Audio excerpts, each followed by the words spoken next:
Cette semaine, on va voir les méthodes non paramétriques. Donc, c'est une semaine où on va faire le pont entre les approches paramétriques basées sur l'estimation de loi de densité de modèles probabilistes pour faire du classement, par exemple, vers les semaines suivantes où là, on va s'intéresser plus à des approches qu'on dit discriminatives. Et donc, pour commencer, on va s'intéresser à l'estimation de densité par histogramme. Donc, ce qu'on a vu comme méthode paramétrique en incluant les densités mélanges vers la fin du cours de la semaine passée, c'est qu'on supposait un modèle de densité de probabilité. Donc, on supposait que la fonction P de x avait une certaine forme. Typiquement, on a parlé beaucoup d'une loi normale multivariée qui décrit la distribution des données d'intérêt ici. Donc, avec les méthodes paramétriques, ce qu'on recherche à faire, c'est de déterminer la paramétrisation de ces lois de densité. Donc, par exemple, dans une loi normale multivariée, on veut déterminer le vecteur moyen mu et la matrice de covariance sigma. C'est quand même limitatif parce qu'on force à utiliser un certain modèle. Avec les méthodes qu'on dit non paramétriques, on veut estimer la densité des probabilités directement à partir des données, mais on ne veut pas faire d'hypothèse a priori sur la distribution de ces données-là. Donc, on ne veut pas supposer que ça suit une loi normale. On s'intéresse à des approches qui vont déterminer la distribution sans a priori fort de ce type-là. Donc, il y a différentes façons pour le faire. On va commencer par l'estimation par histogramme, qui est une approche quand même très intuitive qu'on utilise souvent naturellement pour estimer la distribution de certaines valeurs. Donc, c'est une façon visuelle qui est très visuelle pour l'estimer, qu'on peut utiliser en général pour faire une estimation. Ça marche bien cependant en très faible dimensionnalité, donc en 2 dimensions, ça va, 3, OK, mais ça ne va pas en très haute dimensionnalité. Il y a des approches un peu plus avancées que ça, qu'on appelle les estimations par noyau, où là, on va avoir quand même une méthode qui est plus robuste que les approches par histogramme. Et on va aussi voir les questions de cas plus proches voisins, donc qui est vraiment une méthode très intéressante pour faire du classement en particulier, où là, on peut voir ça comme étant une approche non paramétrée parce qu'on vise à estimer la distribution de données à partir des données elles-mêmes. Et souvent, c'est ça, avec les méthodes non paramétriques, on n'a pas vraiment de modèle posé a priori et donc pas de paramètres de ces modèles-là, mais on va utiliser les données qu'on a sous la main comme étant à quelque part la paramétrisation de notre modèle qu'on va ajuster sur cet ensemble de données-là. Donc, c'est souvent, d'une certaine façon, on peut voir que c'est une espèce de modèle général dont la paramétrisation correspond aux données d'entraînement qu'on a sur la main ou les données qu'on veut modéliser tout simplement. Donc, on se rappelle que la probabilité d'une certaine valeur peut être calculée de cette façon-là. Donc, on va dire que la probabilité que la valeur de x soit inférieure à ici, donc cette probabilité-là, est égale à l'intégrale de moins l'infini jusqu'à a de la loi de densité, directement. Et donc, ce qu'on peut faire à partir de ça, c'est qu'on peut dire, bon, bien, si on a un ensemble d'échantillons, si on a un jeu d'échantillons xt, puis on en a n, donc les échantillons de x1 jusqu'à xn, donc ça, c'est notre ensemble de jeux de données, on pourrait avoir une estimation de la probabilité que x soit inférieur ou égal à a en faisant tout simplement, donc ça, c'est quand même assez simple en mots, c'est de dire qu'on va compter donc ce qu'on a au numérateur, là, le dièse avec xt plus petit que a. Ça correspond à dire combien est-ce qu'on a de données dans notre jeu de données qui a une valeur inférieure à A, et tout ça divisé par N. Donc, on a vraiment le compte du nombre de données qui correspond à notre critère divisé par N, puis ça nous donne l'estimation de la probabilité que X soit inférieur ou égal à A. Donc, on peut faire ça pour un certain seuil, disant pour x est plus petit que a. On peut carrément le faire aussi dans des intervalles posés à l'avance, comme ici où on dirait que l'estimation de la probabilité, donc le P chapeau ici, que x a une valeur entre a et a plus h. Donc, ici, il faut faire attention, le x, c'est en une dimension, c'est un scalaire. Là, on ne parle pas du cas à plusieurs dimensions. Donc là, on a le x qui est entre a et a plus h. C'est quoi la probabilité d'avoir un tel x? Mais à partir de notre jeu de données qu'on a sous la main avec nos n données, ce qu'on peut faire tout simplement, c'est de faire le calcul comme ceci, c'est de dire, on va compter le nombre de x dont la valeur est inférieure ou égale à a plus h. Donc, on regarde la borne maximale, la borne supérieure ici. Puis de ça, on va réduire le nombre de x qui sont inférieurs à a. Donc, c'est une façon indirecte de calculer le nombre de x dont la valeur est entre a et a plus h. Donc, à partir de ce calcul-là, on divise tout ça par n, qui nous permet d'avoir une valeur. Donc, on va avoir l'estimation de la probabilité que x soit entre a et a plus h. Donc, c'est assez simple, même trivial. Mais ce qu'on peut dire par rapport à ça, c'est que si on suppose que dans l'intervalle A plus H, l'intervalle est assez petit, que la densité de probabilité ne change pas. Donc, ce n'est pas une fonction qui va varier entre A et A plus H, elle va rester constante. Mais là, en faisant cette approximation-là, ce qu'on peut dire, c'est que l'estimation de la probabilité que X soit entre A et A plus H serait l'intégrale directement. Donc, ça, je vous réfère à, à ce qu'on avait ici. Non, excusez-moi. Ce qu'on avait ici, tout simplement, c'est de dire que la probabilité qui est inférieure à x inférieur à a est égale à l'intégrale. Donc, tout simplement en brassant ça, donc on peut arriver à dire que, en faisant les approximations, on pourrait tout simplement dire que c'est l'intégrale de P chapeau x, donc le fait que ce soit constant de x entre a et a plus h.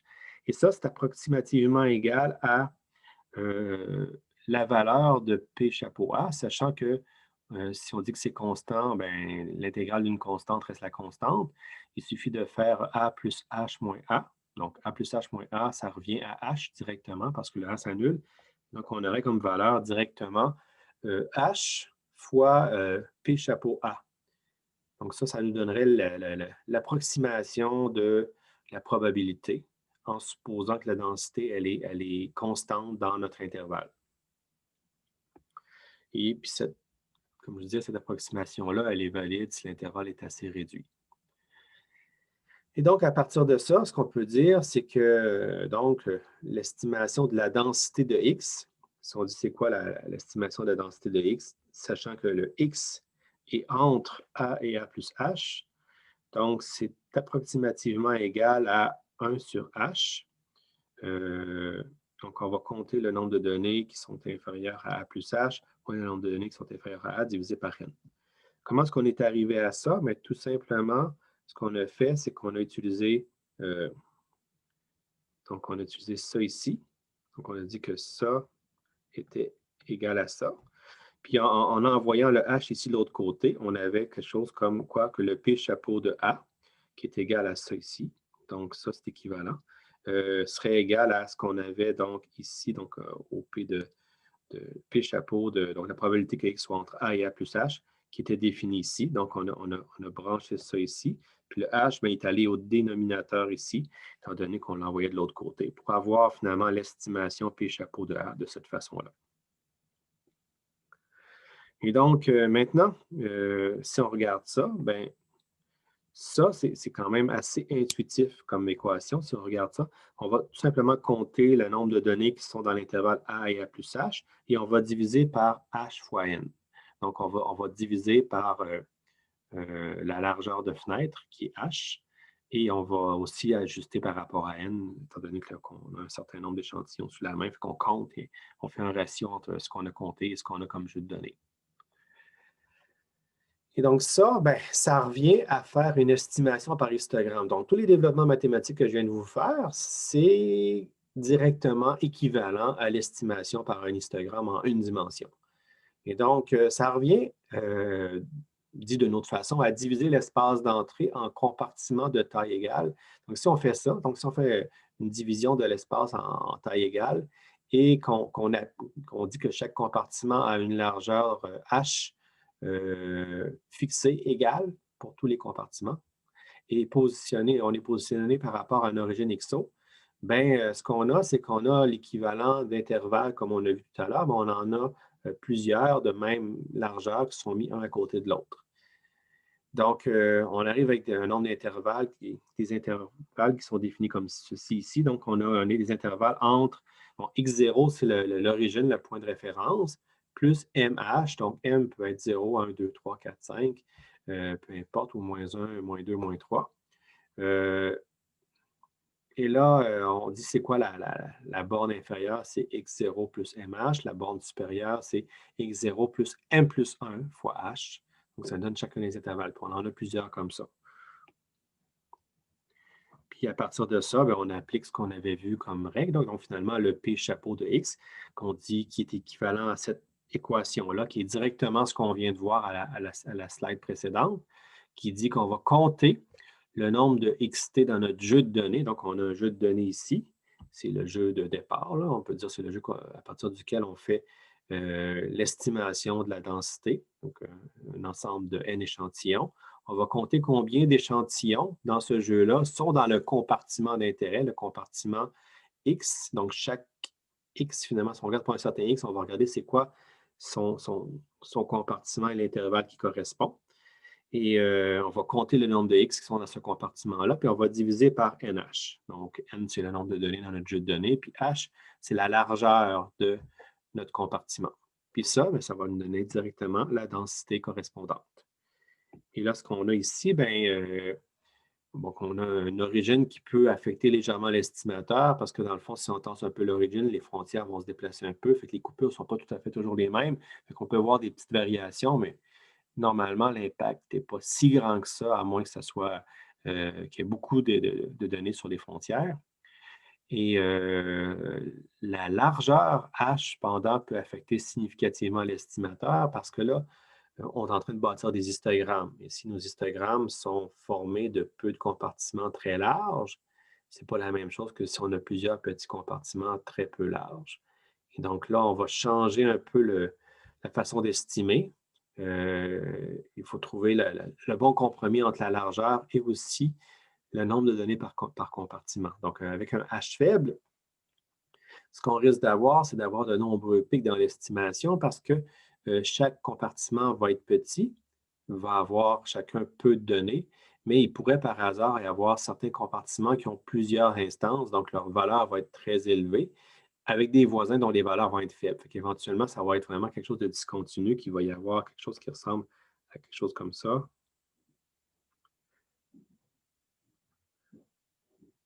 Ça peut être très bruté. Ça peut avoir cette forme-là. Parce que là, on a finalement un ratio de quantité de données versus largeur de compartiment qui n'est pas bonne. Donc, on a des trop petits compartiments pour la quantité de données qu'on a. Et inversement, si on a un H qui est grand, l'estimation est beaucoup plus douce parce que là, on va avoir beaucoup plus de données par compartiment, fait qu'on risque d'avoir moins de variations associées à l'échantillonnage, mais ça va être beaucoup moins précis parce que là, on peut avoir des trucs avec une marche comme ça, une marche comme ça, et voilà.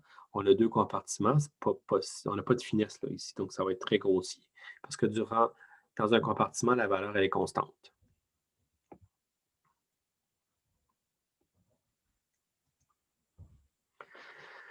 Donc, ici, si par exemple, on a la ligne pointillée en rouge qui correspond à la vraie loi de densité, et on a l'estimation qu'on fait avec un histogramme, avec une certaine largeur de fenêtre. Donc là, ici, on suppose qu'on a un très grand nombre de données, donc l'estimation est très belle, elle est très douce. Vous voyez que l'histogramme ici colle bien à la ligne en rouge. C'est sûr que durant les montées et les descentes, ça fait, vu que c'est discret, on a quand même des marches ici comme ça.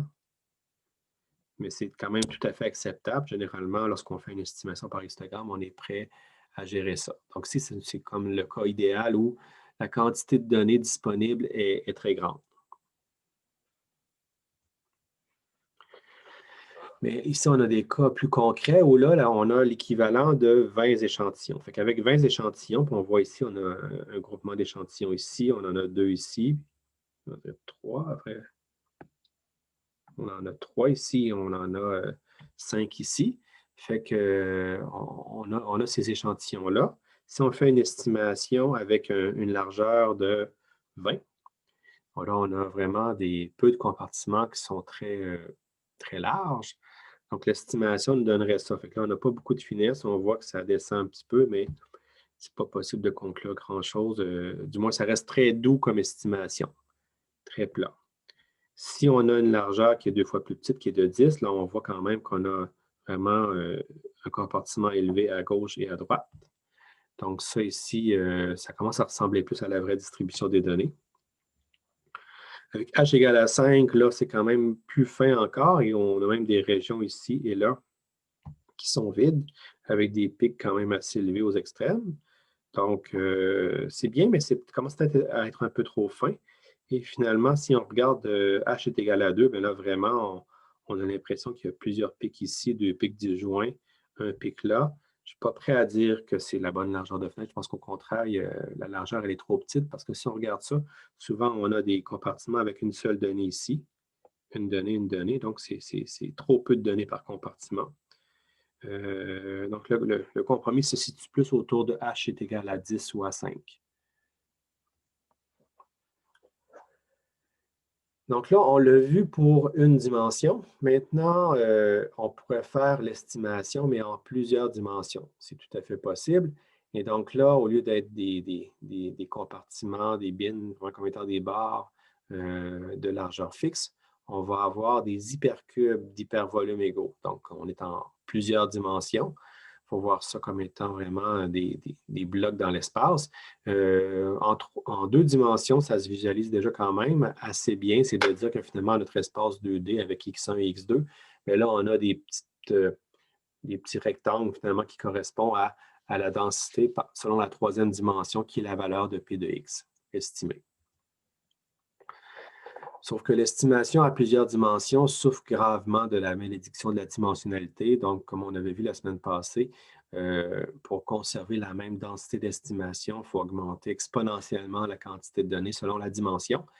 Et donc, cette densité d'échantillonnage ici est très importante pour l'estimation par histogramme. Donc, utiliser ces approches-là pour 10 dimensions, par exemple, c'est ridicule. Ça ne va pas bien fonctionner à moins d'avoir une très grande quantité de données. En 1D, ça va bien. En 2D, ça peut aller. 3D, en étirant l'élastique, mais généralement, ça ne fait pas trop de sens. Puis c'est souvent des approches qui sont plus pour visualiser que modéliser. Donc, dans le fond, il y a des conditions mathématiques plus générales pour déterminer si les estimations convergent vers les vraies densités de probabilité. Donc, c'est ce qui nous intéresse en bout de ligne, c'est de dire le P chapeau, donc l'estimation qu'on fait de la densité de probabilité, qu'on ferait par exemple ici par un histogramme, on veut que ça soit quand même très près de la réalité, qu'il soit très près de la vraie valeur de la densité correspondant à nos données. Donc, il faut regarder d'abord le volume de chaque compartiment. On veut que le volume des compartiments tende vers 0.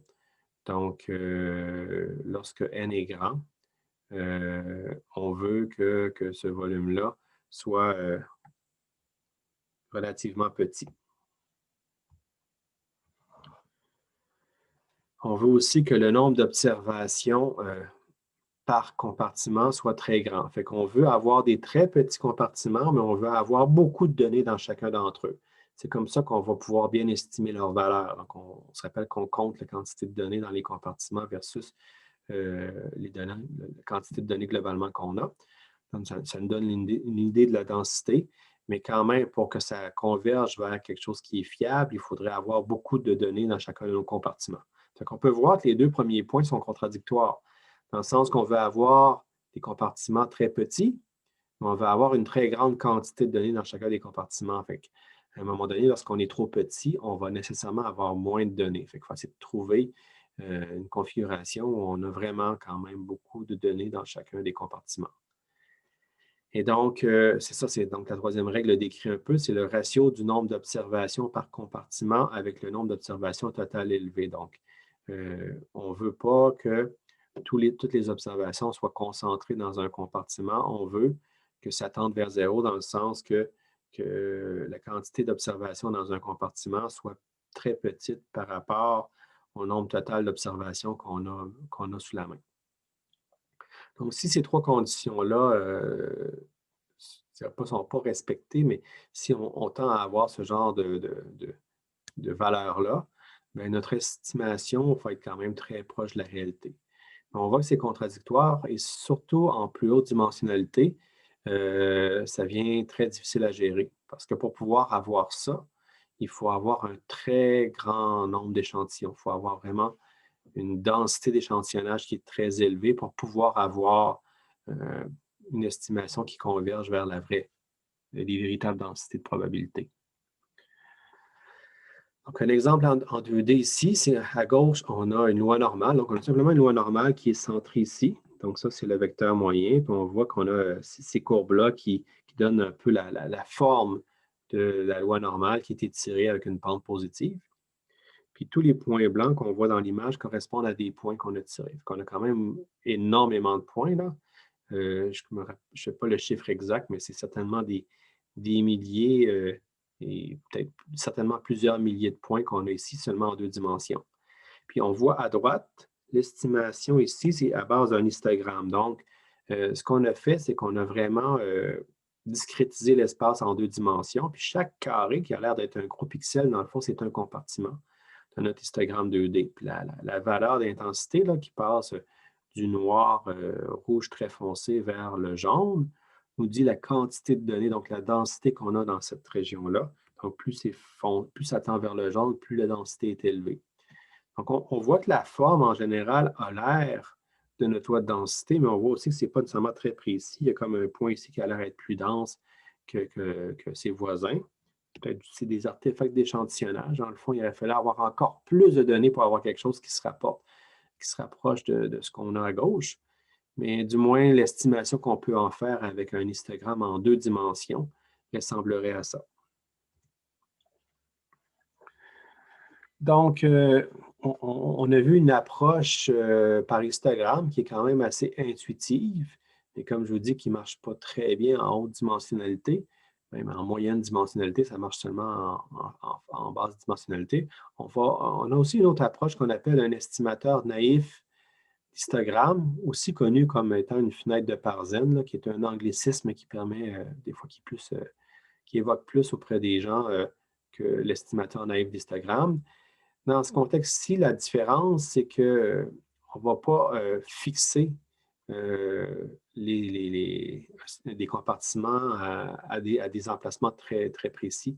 On va plutôt estimer la densité autour des X dans un hypercube de largeur 2H. C'est comme si on va finalement déterminer une zone d'influence ou du moins l'impact d'une donnée comme étant à plus ou moins H autour de cette donnée-là. Puis on va combiner ça ensemble. Donc, en une dimension, c'est de dire que pour un certain X qui nous intéresse, donc c'est de dire que nous, ce qui nous intéresse, c'est déterminer la valeur de la densité à X. Et donc là, on ne va pas l'assigner à un compartiment précis parce que les compartiments sont déjà fixés dans les histogrammes de base. On va plutôt directement à la volée calculer combien est-ce qu'il y a de X dans l'ensemble. Donc, combien est-ce qu'il y a de XT qui sont situés dans l'intervalle à X moins H et X plus H. Donc là, c'est de dire finalement, en une dimension, peut-être pour vous illustrer ça, c'est le X qui m'intéresse. Mais pour estimer la densité, ce que je vais faire, c'est que je vais avoir un compartiment centré sur X, donc entre X plus H et X moins H. Et là, je vais compter la quantité de données que je vais avoir dans ce compartiment-là. Donc ça, c'est ce qu'on va faire ici, c'est qu'on va avoir finalement en haut au numérateur le compte de la quantité de données qu'il y a dans notre compartiment. Donc, en faisant ce compte-là, excusez-moi, avec ce compte-là ici, que je fais dans le compartiment, je vais diviser par 2NH. Parce que là, ma largeur de fenêtre n'est plus de H, mais de 2H. Donc, je vais diviser par 2NH. Et ça va me donner la densité au point X. Mais l'idée, c'est que si on déplace un peu le X de moins que H, c'est très possible que la densité va être légèrement différente parce qu'on va déplacer le X de référence. Et donc là, dans les comptes, les frontières sont un peu à la même place et que ça se peut qu'il y ait des données qui sortent de notre compartiment centré autour de X. Et donc ça, je vous dis, on peut le reformuler de la façon qu'on a ici, c'est de dire que ça correspond à, 1 sur 2 NH qui était notre numérateur. Mais on va faire la sommation pour toutes les données. Donc, on va faire la sommation de t est égal à 1 jusqu'à n. Et là, on va avoir une fonction W qui va regarder une valeur correspondant à ce qu'on a appelé U ici, U qui serait entre X moins XT divisé par H. Donc, on va regarder la différence entre le X qui nous intéresse. Donc, c'est la valeur sur laquelle on est centré, sur laquelle on va avoir la densité, moins le xt, qui est une des données de notre jeu d'ensemble d'échantillons. Et tout ça divisé par h, qui est notre largeur de fenêtre. Puis là, la fonction w va nous retourner 1 si la valeur absolue de u est inférieure à 1, ce qui correspond à dire qu'on est, comme je vous avais dessiné tout à l'heure, si on est à x moins h, x plus h, et donc, on est égal à 1 lorsqu'on est dans cette zone-là. Quand on est dans le compartiment à plus ou moins h, la valeur va être égale à 1. Sinon, si notre xt est ailleurs, donc si on avait un xt ici, par exemple, qui est plus à gauche, bien, ça serait 0. Alors que s'il serait à l'intérieur, ça serait 1 ici.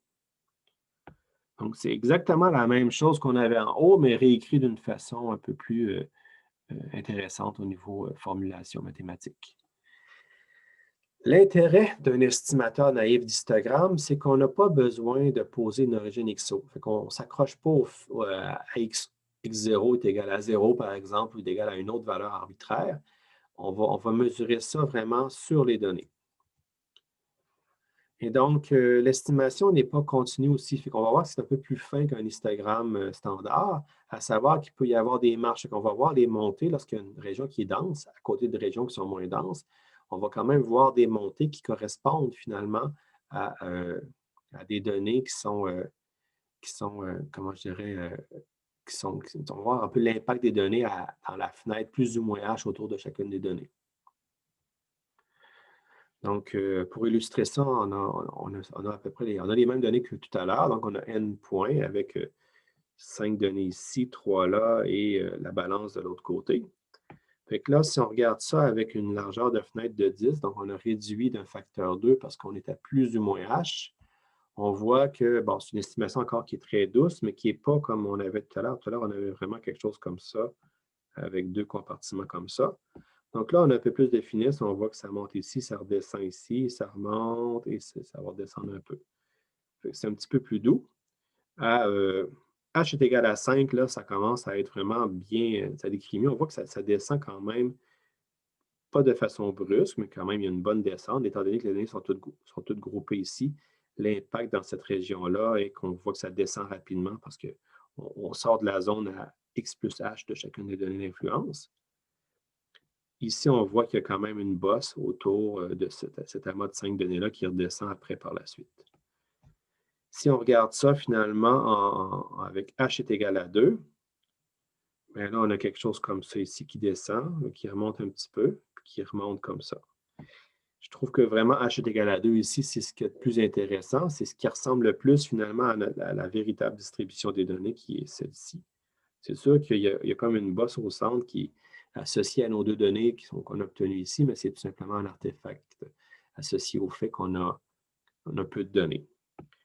Et si on avait plus d'échantillons, on verrait que finalement, ce serait quand même assez peu dense dans cette région-là.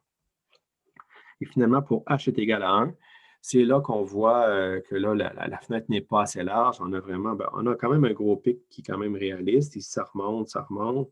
Il y a 2 pics ici qui sont inutiles. Normalement, il devrait y avoir seulement un pic. Mais ça, c'est associé au fait qu'on a comme 2 données ici, un petit peu éloignées des 3 données-là.